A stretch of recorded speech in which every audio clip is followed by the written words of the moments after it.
Gemini, তুমি আমাকে বলো যে পশ্চিমবঙ্গে লাস্ট সিজনে সবচেয়ে বেশি কোথা থেকে ইলিশ মাছ আমদানি হয়েছে? নট এনি বিদেশ, মানে বিদেশের কথা না, কিন্তু অনলি দেশের মধ্যে থেকে কোথা থেকে সবচেয়ে বেশি ইলিশ আমাদের পশ্চিমবঙ্গে আসে? দেশের মধ্যে কথা বললে গত সিজনে গুজরাট থেকে সবচেয়ে বেশি ইলিশ আমদানি হয়েছে, বিশেষ করে ভারুচ অঞ্চল থেকে।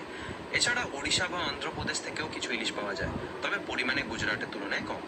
তুমি কি গুজরাটের কোনো নির্দিষ্ট বাজারের কথা জানতে চাইছো? না, আমি অ্যাকচুয়ালি এই কথাটাই বলার জন্য, মানে জানতে চাইছি যে এই যে সবাই বিজেপি যে পার্টিটা, এটা যে সবাইকে বলে বেড়াচ্ছে যে নাকি বাঙালি, মানে বিজেপি যদি ক্ষমতায় আসে পশ্চিমবঙ্গে তাহলে নাকি মাছ খেতে দেবে না। এদিকে গুজরাট থেকে কেন হচ্ছে ইলিশ মাছ আসছে? খাবার দাবার নিয়ে তো বেশ রাজনৈতিক চাপানোতর চলছে।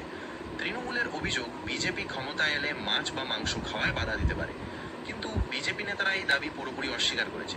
তারা বলছেন তারা নাকি মাছ খাওয়ার বিরোধী নয়। আর গুজরাট থেকে ইলিশ আসার ক্ষেত্রে তো সেটা ব্যবসায়িক বিষয়, চাহিদার জন্য আসছে।